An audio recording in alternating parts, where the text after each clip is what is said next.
January 18th, the airfield at Cleveland, Tennessee was soaked with heavy rains, and the day was disagreeable for departure. It was decided to fly the planes unloaded to level field at Chattanooga and begin the journey from there.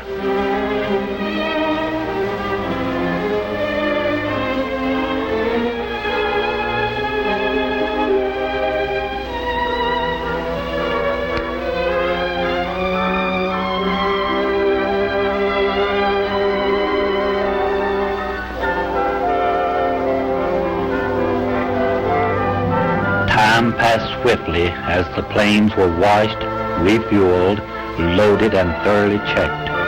No time could be lost, for the fleet must be on its way soon in order to reach its first destination, Panama City, Florida, on scheduled time for the first meeting.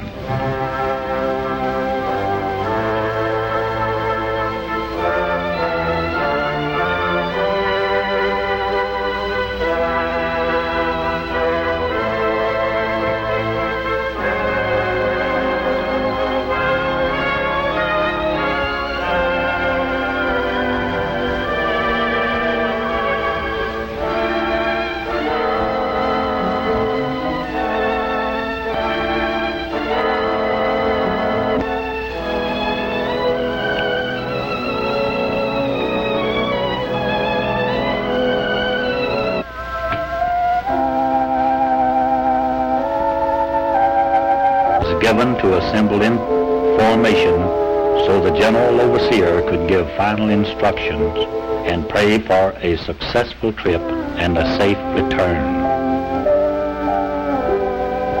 This parting will linger long in the minds of those present. Tears of joy and sorrow mingled as goodbyes were said to family and friends.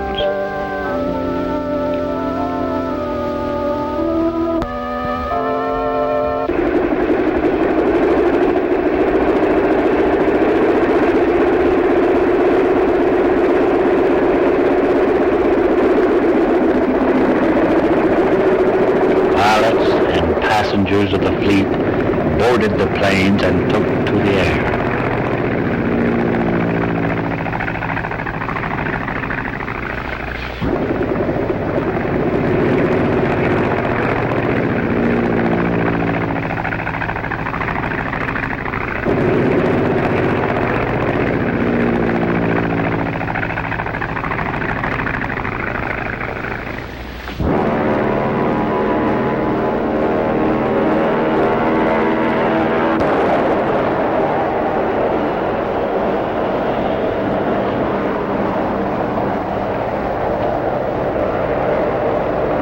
Was a beautiful sight as the fleet winged its way into a flying cross above the airport and departed.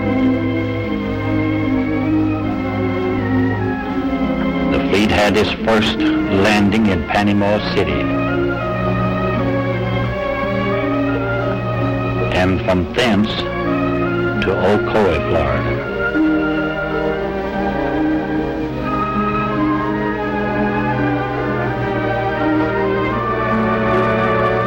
Miami was the next hop.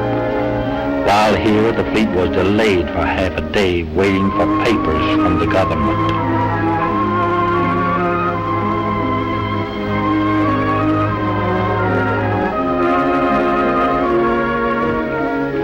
A hurried lunch was enjoyed by everyone.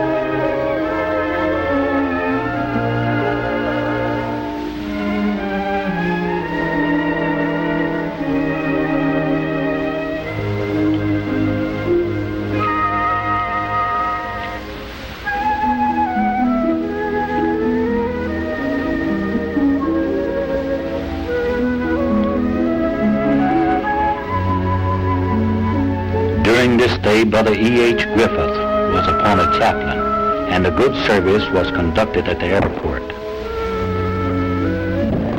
From Miami, the fleet flew to Key West, and assembling in the Flying Cross, headed out across the shark-infested waters toward Havana, Cuba.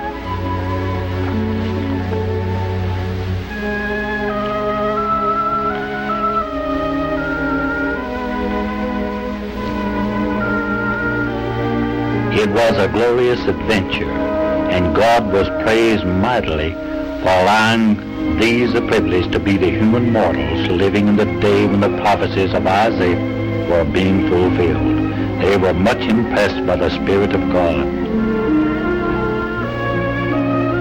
Heavy clouds were hanging between them and Cuba, and it looked as though it would rain any minute. But the fleet did not turn back. Operations Officer H.L. Moore, piloting the lead plane, became more anxious as the minutes passed. His eyes were constantly searching the horizon for Cuba. His compass told him that he was right on course.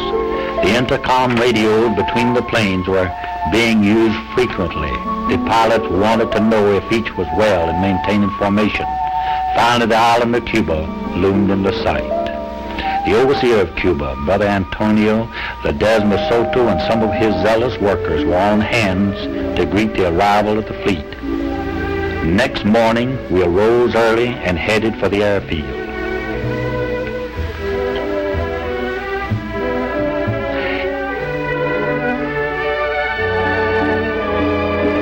A group of Cuban VLBs were selected to be flight messengers for the Flying Cross air salute over Havana, and they were greatly thrilled over having a part in the program.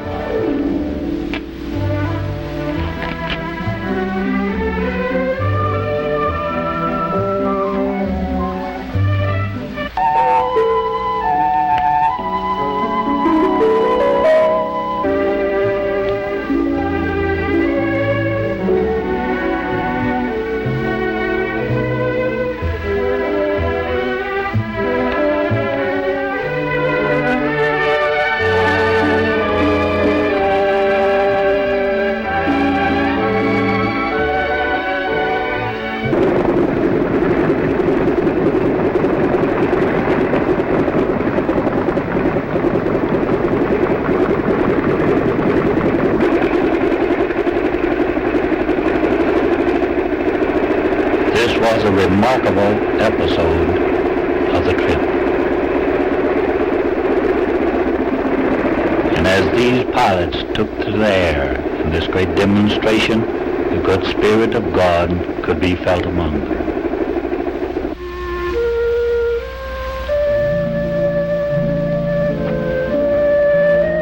Burst of rays of gold and red over the Capitol building this fair morning. Everything promised a glorious day as they traveled by bus to the airport. Spirits were lifted in spite of a delay in having papers checked so they could return to Cuba again without trouble. The flight from Havana to Camagüey, Cuba, a distance of about 300 miles, was uneventful.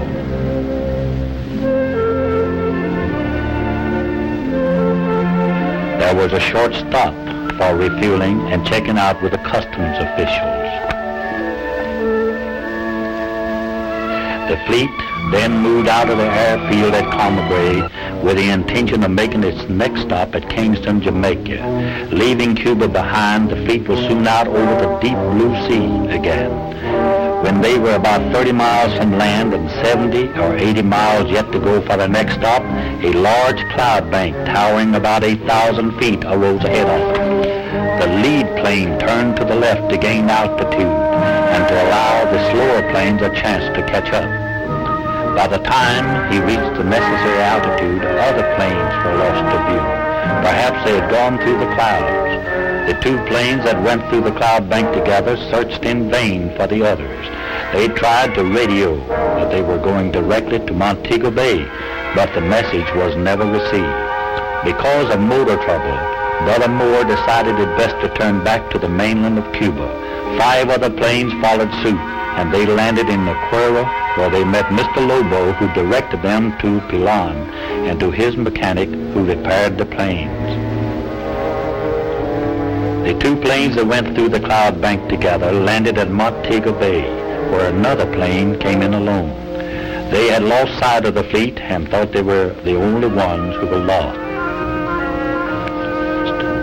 The pilots searched the skies for the other 6 missing planes.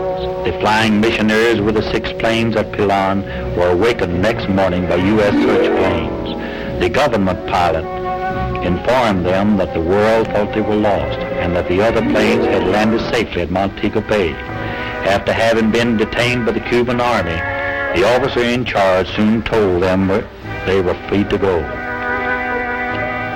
When members of the fleet looked out over the blue waters, they had noticed 3 U.S. battleships that had stayed with them until they were clear. It was a happy reunion at Montego Bay. When the White Angel fleet regrouped, tears of joy were shed as happy hearts were melted in love and thanksgiving to God. The fleet next flew to Kingston, Jamaica, where they received a royal welcome by the church people and the officials of the island.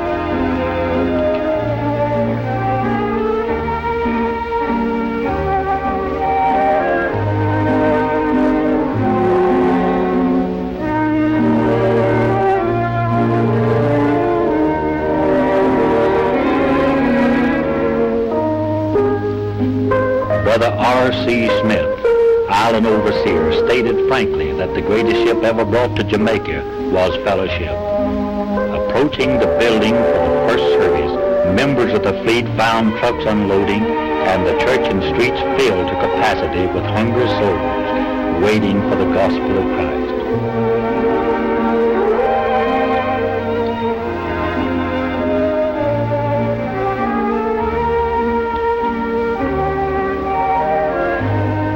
For the last service, where approximately 3,000 people were gathered, the flying missionaries were bid Godspeed. The prophecy of Isaiah lives in Jamaica today. Surely the isles shall wait for me. Flying along the coastline of Haiti, there could be seen many huts where the natives lived, scattered along the countrysides.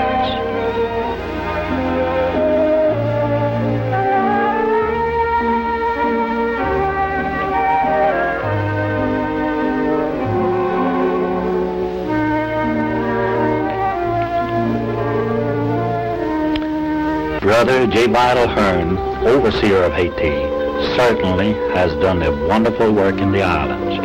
Here, as in all the other islands, the natives were overjoyed with the visit.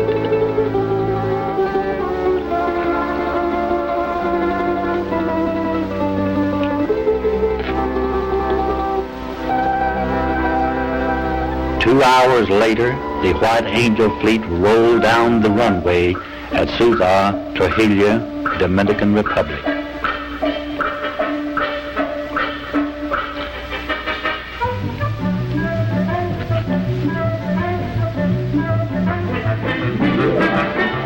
Overseer Brother J. H. Ledoux and his good people greeted the members of the White Angel fleet. Again time slipped by, and all too soon they were compelled to leave the Dominican Republic.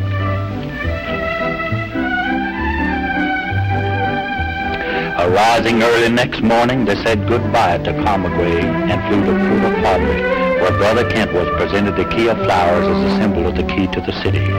Having refueled at Camagüey, they glided through the air once again without worry, and just 2.5 hours later, they landed at Havana, the last stop in the islands. From thence, the fleet moved to Miami, then to Nassau, Bahamas, where they were met and greeted by General Overseer M.A. Tomlinson and other delegates to the Bahamas Annual Colonial Convention.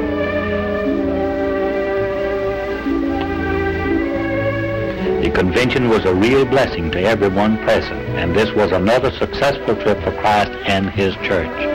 When the convention was over, the White Angel fleet returned to Miami with the assurance that this had truly been a rendezvous with prophecy.